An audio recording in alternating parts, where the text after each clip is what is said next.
Blessings, everyone. Someone asked me, what is the difference between having pity and having compassion? Well, pity is can be a very destructive emotion, especially when it's directed towards oneself. Having self-pity, feeling sorry for oneself for what is happening. It's from the enemy. It's from the devil who wants us to cry on our situation and feel helpless and hopeless, and you're just going down from there, downhill. So it's the same when you see someone else suffering. You cannot help anybody through pity. Jesus never pitied anyone. Compassion is righteous. Compassion is having love for others, but with wisdom and discernment. It's knowing where to draw the line as you're helping others. It's knowing to help someone help themselves. If I can give you an illustration, there is a proverb that says, and it's not biblical, but it often helped me.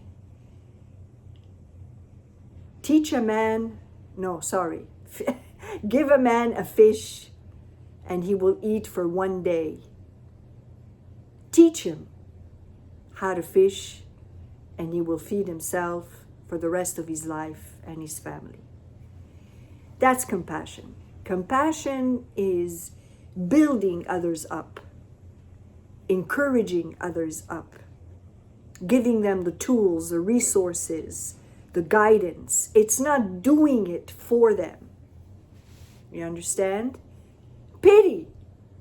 Pity is going to bring you to, okay, let me do it for you.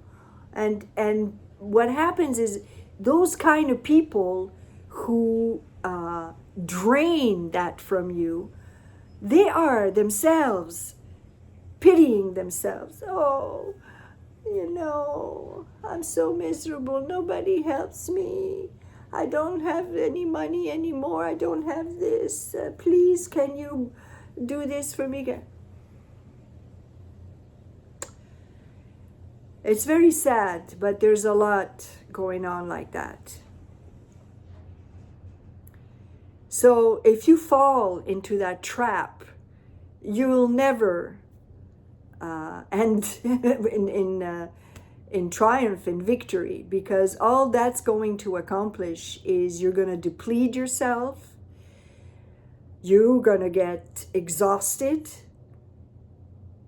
and the enemy is going to attack you through that. Compassion, having empathy. Jesus had empathy also. He was able to put himself in other people's shoes. You can feel what other people's are going through without yourself being destroyed, without yourself falling into the same sadness or sorrow. You understand? And it's through the filling of the Holy Spirit. The Holy Spirit's power is going to give you the strength, the grace to look at a situation, to look at what somebody's going through, and you'll be able to guide them righteously,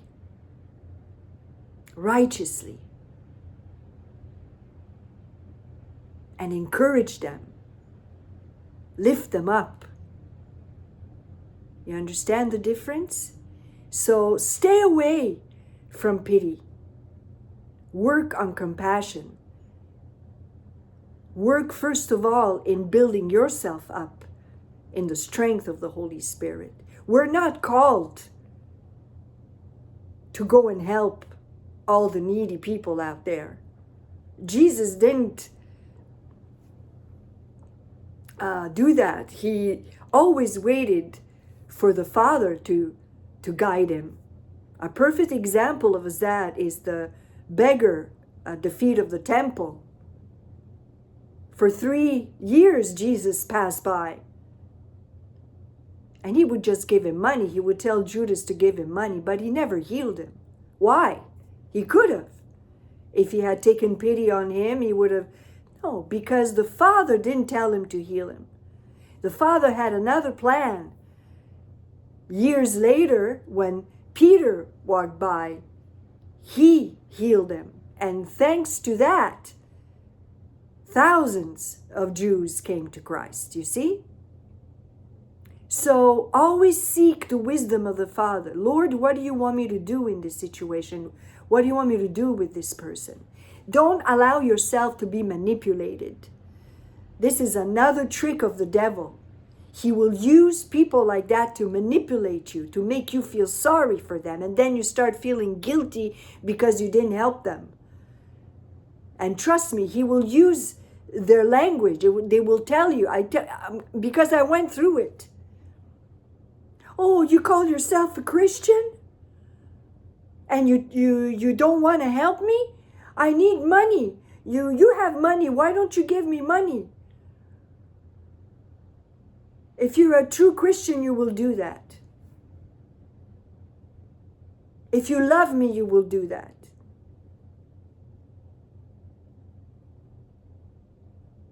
Learn to discern the voice of the enemy. This is manipulation, my friends.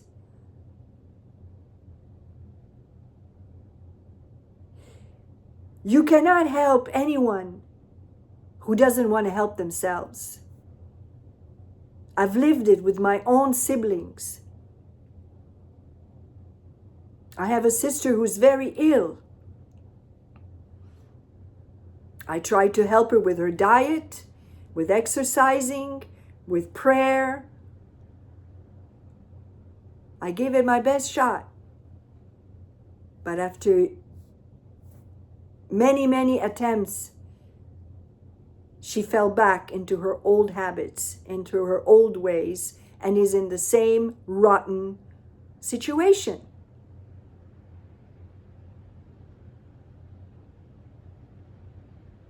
It's not up to me.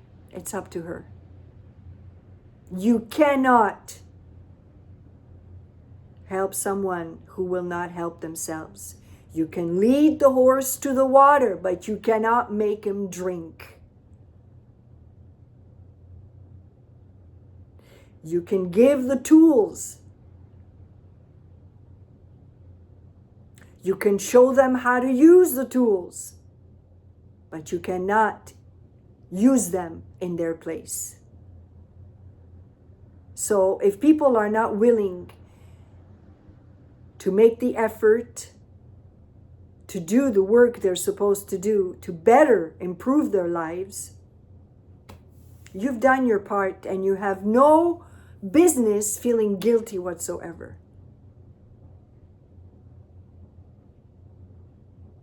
This is compassion.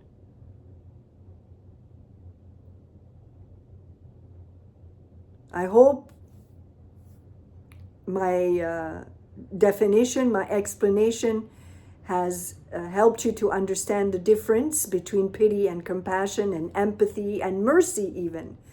You know, mercy, yes, we can have mercy to a certain extent as well.